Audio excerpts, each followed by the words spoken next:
All right, now let's talk about something that everybody always seems to be very concerned about and be battling against, and those are the generational curses in the courts of heaven.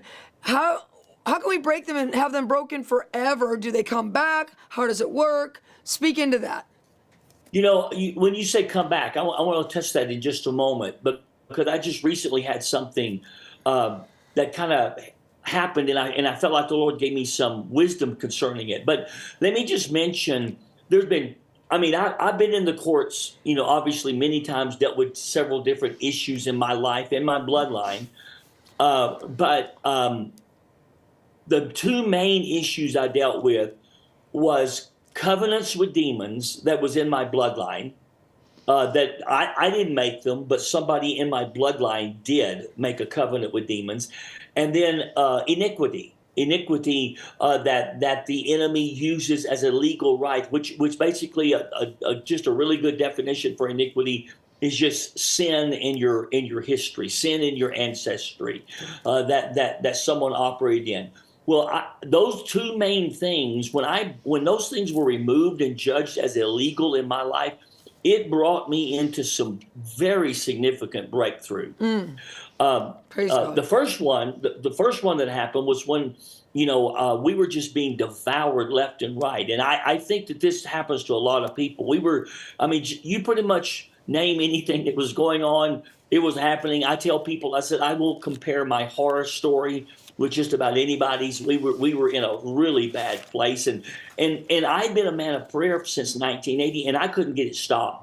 It was just like this thing just piling on and piling on and piling on, and just this cycle that I could not get broken. And whenever it was revealed through a prophetic person, actually, that someone had made a covenant with a demon god named Parax in my bloodline. And whenever I just very simply went before the Lord, reminded the court that I was bought by the blood of Jesus and I belonged to him. I did that, number one. Number two, repented and renounced any covenant that had been made in my bloodline and said, I don't want to have anything to do with this demonic entity that is claiming the right over me and my lineage. And just repented and renounced. And then, number three, I said, I give back. This was always critical. I give back anything that this thing says I have gained from it. Because, see, that's why covenants were made. Because you would get something out of the covenant. And so they really told me that you've got to give back whatever it says you have gained. And then, but that was scary to me. That was really scary, because I thought, well, what if they claimed that they gave me my wife? What if they claimed they gave me my children? What if they claimed they gave me my minute? What if they claimed that? And so it was a really scary thing. But this is what they said to pray. Say this. Say, Lord, I give back anything the thing says I have, that it claims it has given me. And then it said this. But say this. But I only want what is mine and what Jesus Christ wants me to have. Oh, there you go. And that was the clincher. That was the clincher. Right. And so when I did that, there was this judgment in the spirit world against this thing, and that covenant was annulled, and everything that was being destroyed in our life, it was instantly gone. Wow. Instantly gone. Because we annulled that covenant with that demon god. So that was really, really significant to me. But then the second thing was iniquity in the bloodline. And see, this is what I've discovered. I honestly believe iniquity in the bloodline, that you can call into place God's statute of limitation, which is no more than 4 generations. That's awesome. Because that's what it says in Exodus 20. And so I began to say, Lord, I call into place your statute of limitations, that the enemy has no right to bring as a case against me in the courts of heaven anything past 4 generations. Wow. And I began to call that into place. So what happened was I suddenly had this dream. And in this dream, my great-great-grandfather, which is 4 generations, if you don't include me, if you include my father, my grandfather, my great-grandfather, and my great-great-grandfather, that's 4. That'd be back 4 generations. And so in my dream, my great great grandfather had through negligence injured someone.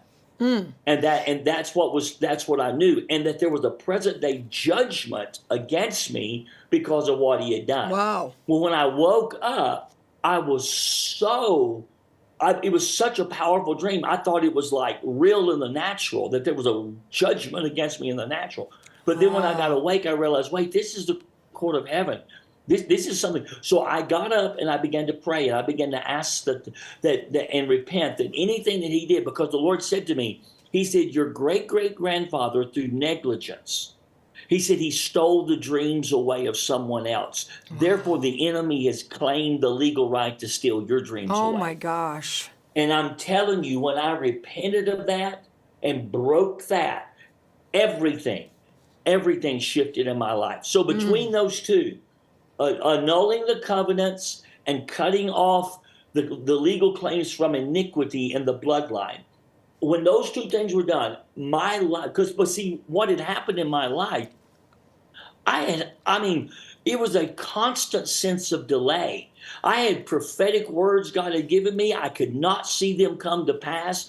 Nothing, every time I would think they were going to come to pass, every time something would hinder it, something would sabotage it, something would get in the way of it. But when I dealt with those two issues, all of a sudden the destinies of God started being played out in my life, and still are to this day.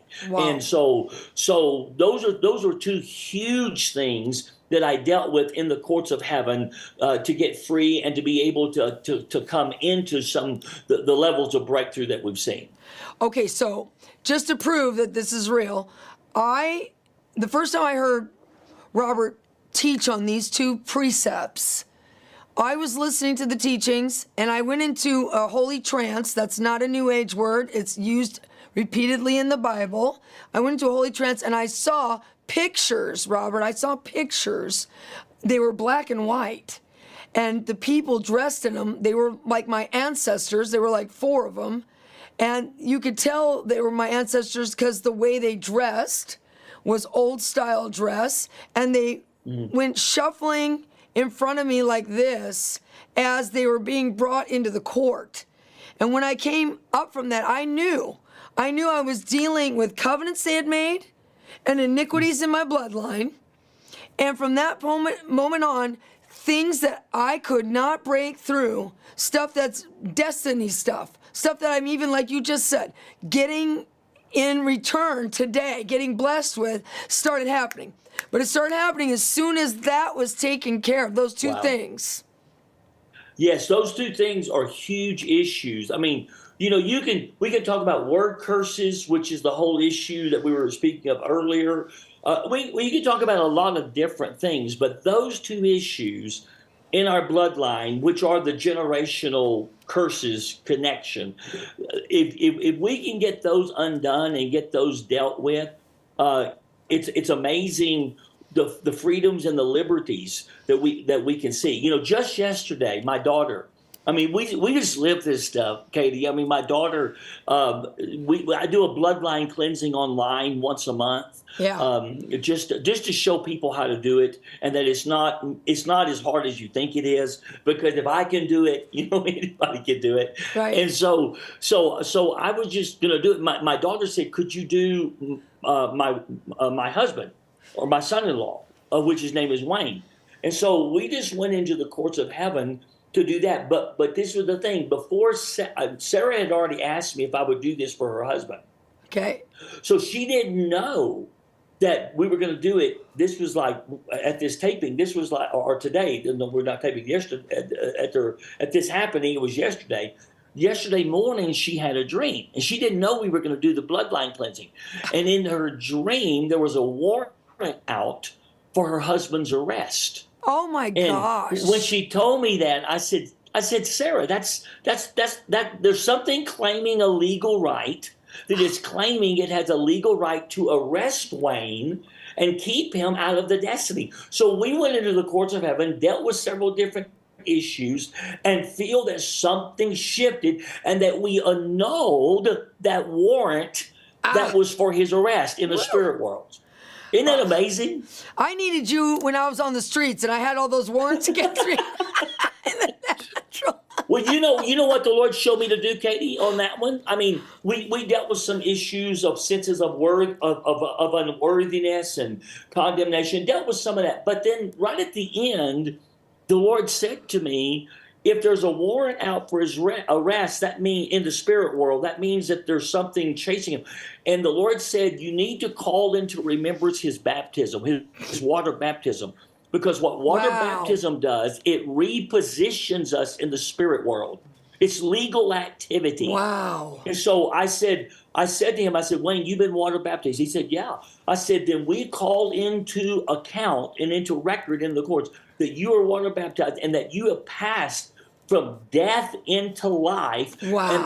And that the old man, the old things that the enemy would claim legal rights on, is dead, and that you have been raised in newness of life and repositioned. Therefore, every warrant for your arrest is nullified and is undone. And so because people can do that, they can use their water baptism as a right in the courts of heaven. Oh my gosh, this is incredible stuff. Okay, we're gonna take them in. We're gonna do the breaking of the covenants, guys, and the iniquity in the bloodline. You need to share the broadcast because people are missing out who are not watching right now on absolute amazing breakthrough levels. So share the broadcast.